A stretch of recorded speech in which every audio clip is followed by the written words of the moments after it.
Hello varlets, in today's weapon review, we'll be looking at another one of Warhammer 40k's most iconic weapons, the Bolter. In Darktide, this weapon can level the playing field against insurmountable odds, capable of bringing a team back from seemingly impossible situations.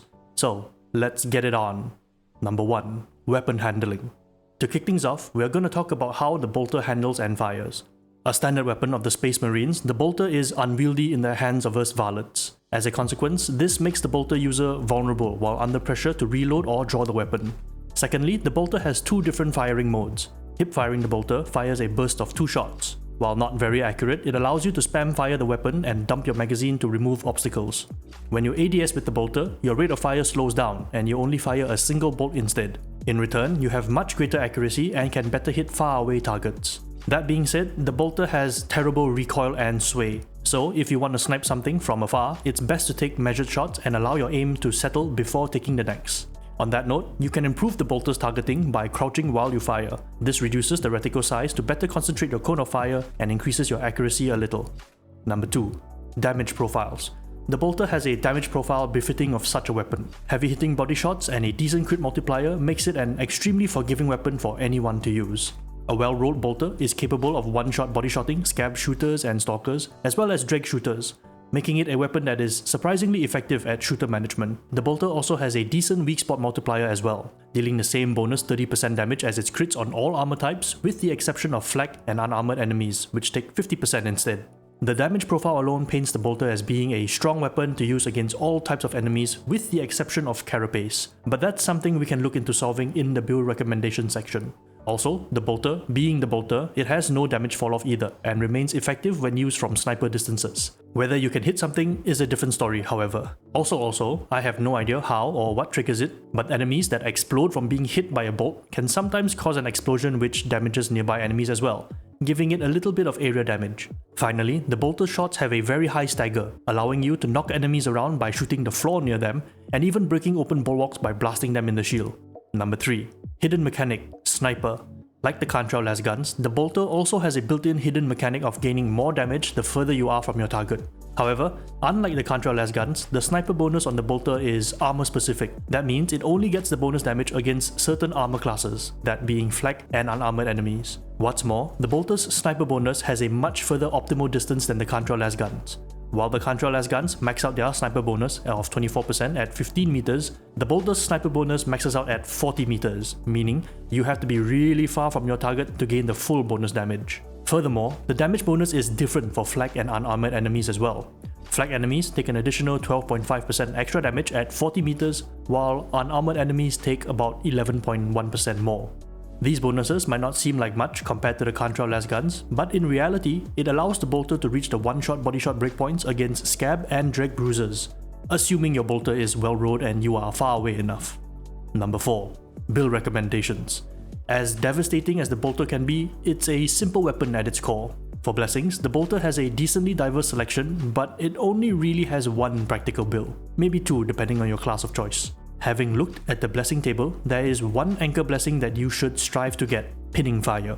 While it reads that you get an increased power bonus of up to 20% for every enemy you stagger, as long as your shots continue to stagger an enemy, even if it's the same one, you'll build up Pinning Fire stacks.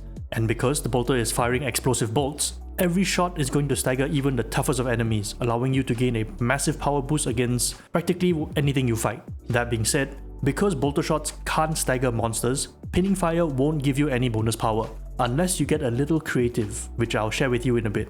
Coming back to the builds available, we have one main build that is also the most popular one for good reason.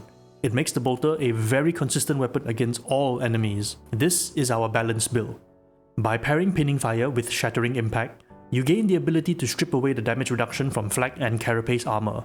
Through this blessing, we make up for the Bolter's lack of damage against carapace, while still being able to assist teammates in damaging crushers and other armored enemies just by firing a single shot to debuff them. Having this blessing also means we don't have to opt for carapace damage in our perks, though if you are stuck with it, it isn't the end of the world as the extra damage is still going to put in work against crushers. Speaking of perks, apart from carapace damage, unyielding damage almost feels like a necessity on the Bolter, because it's so effective at destroying meaty targets like Reapers, Bulwarks, and can even chunk monsters. Maniac damage further improves our ability to deal with Dreg Rages along with a slew of specials, often pushing the bolter's consistency into two-shotting all of them in the head. Finally, flak damage is actually pretty good as it not only guarantees one-shotting all scab, shooters, stalkers and bruisers even without the sniper bonus, but it also reduces the number of shots you need to kill all flak elites by 1. This means you'll be able to take down shotgunners and gunners in 2 shots, and maulers and scab ragers in 4 shots. Now, let's talk about other blessings for a moment. Surgical is an alright blessing that is functionally useful on the bolter. The main reason I don't recommend it is because getting crits, while nice, doesn't meaningfully help you reach better breakpoints, at least not consistently.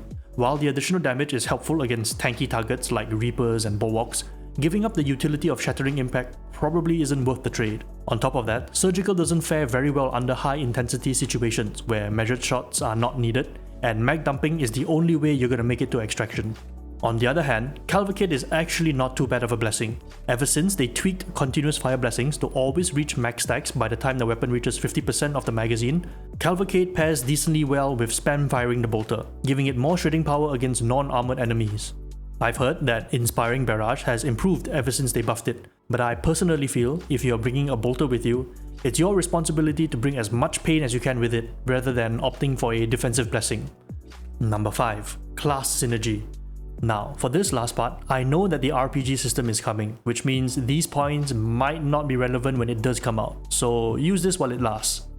As the bolter is only available to the veteran and zealot class, I wanted to know what synergies could emerge between class and weapon, and to my delight, there were.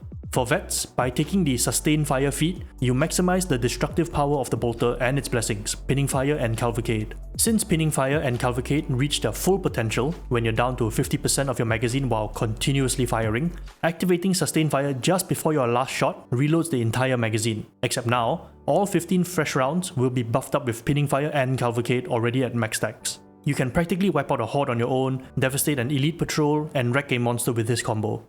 Speaking of monsters, because they can't be staggered by your bolts, Pinning Fire can't activate.